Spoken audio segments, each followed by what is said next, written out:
तस्वीरें आपने देख ली हैं, ये वही चीन है जो हमें डोकलाम देता है, जो आतंक के मुद्दे पर पाकिस्तान के साथ खड़ा रहता है, आज पलक पावड़े बिछाए हुए है। क्या मजबूरी रही है? देखिए फैजान जी, मैंने आप ही के शो पे अभी हाल फिलहाल में कहा था कि एक टैको सिंड्रोम है, ट्रंप ऑलवेज चिकन्स आउट, और उसी का हमने सीधा सीधा देखा कि 27 अगस्त को हमारे यहाँ पे टैरिफ लागू हुए और 28 अगस्त को ही US treasury secretary Scott Bessent का बयान आता है कि one day we will be together. तो जैसे कि आप कह रहे हो कि एक तरफ चाइना है, आप गालवान को नहीं आपने जिक्र किया, लेकिन मैं तो गालवान भी उसमें जोड़ूंगी।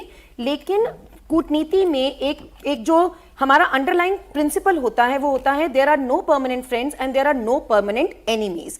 तो हम ये जो बार बार कह रहे हैं कि चाइना को अपना दोस्त मान लें, चाइना को दोस्त मानने की बात नहीं है, चाइना के साथ इंटरनेशनल रिलेशनशिप्स बनाने की बात है। चाइना के साथ इस बात का जरूरी है कि हम उनके साथ ट्रेड ट्रीटी की तरह बात करें, एफटीएस की तरह बात करें, उनके साथ ट्रेड नेगोशिएशन बढ़ाने की बात करें। दोस्ती और परमानेंट ये नहीं है कि आज अमेरिका से हमारा संबंध टूट गया है और अपना चाइना को हम दोस्त बना के चलेंगे, best friend theory, BFF theory, ये सब चीजें नहीं चलती हैं अंतरराष्ट्रीय कूटनीति में। कूटनीति में आपको देखना होता है कि कब आपका कहां पर ट्रेड में किस तरीके से फायदा और सौदा हो सकता है।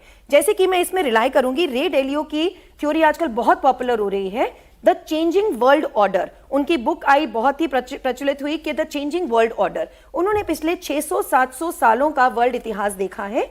उसमें वो देखते हैं कि कैसे जो वर्ल्ड साइकिल्स हैं, पावर्स जो हैं वो शिफ्ट होती रहती हैं। द न्यू वर्ल्ड ऑर्डर हमने सुना हुआ है, वर्ल्ड वॉर 2 के बाद आया है।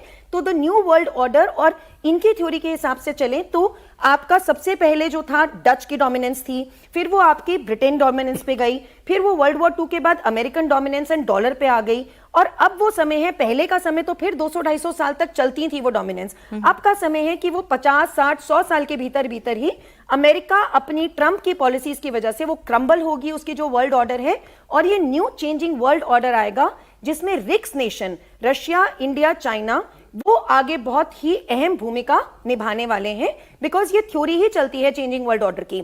जैसे कि आपने कहा कि उनको दोस्त मान लें, हमने वर्ल्ड वॉर 2 में देखा कि सबसे ज्यादा दुश्मनी जो थी वो थी जापान और यूएसए की। सबसे पहले न्यूक्लियर बम का इस्तेमाल ही यूएस द्वारा हुआ था जापान के ऊपर, लेकिन आज की डेट में अगर हम देखें तो जापान और यूएस के ट्रेड संबंध सबसे घनिष्ठ हैं। उन्होंने 1952 में जब सैन फ्रांसिस्को यूएस ट्रीटी करी, उसके तहत उन्होंने अपने ट्रेड नेगोशिएशंस करे।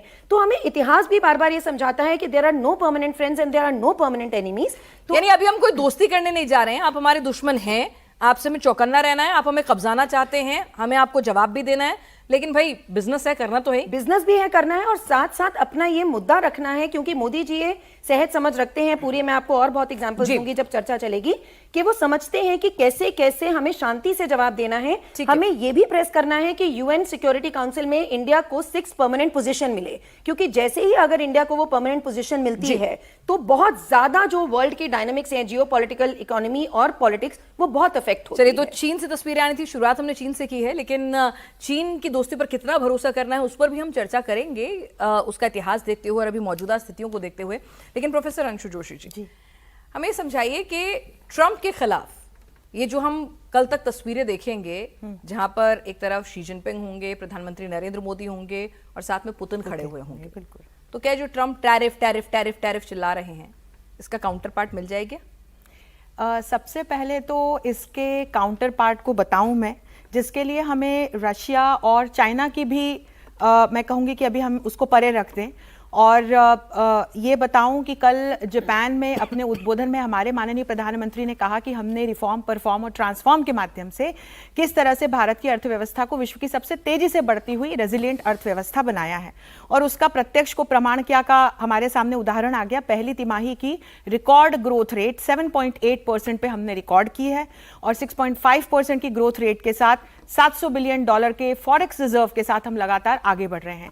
तो मैं अपनी बात रखूं इसके पहले यहाँ उपस्थित सभी ऑडियंसेस से चाहती हूँ, ये एक बहुत बड़ा ये एक अचीवमेंट है जो इस ट्रंप और टैरिफ के विवाद के बीच हमने करके दिखाया है, इसलिए हमें अपने देश के लिए और अपने आप के लिए ताली बजानी चाहिए। तो भारत माता की जय।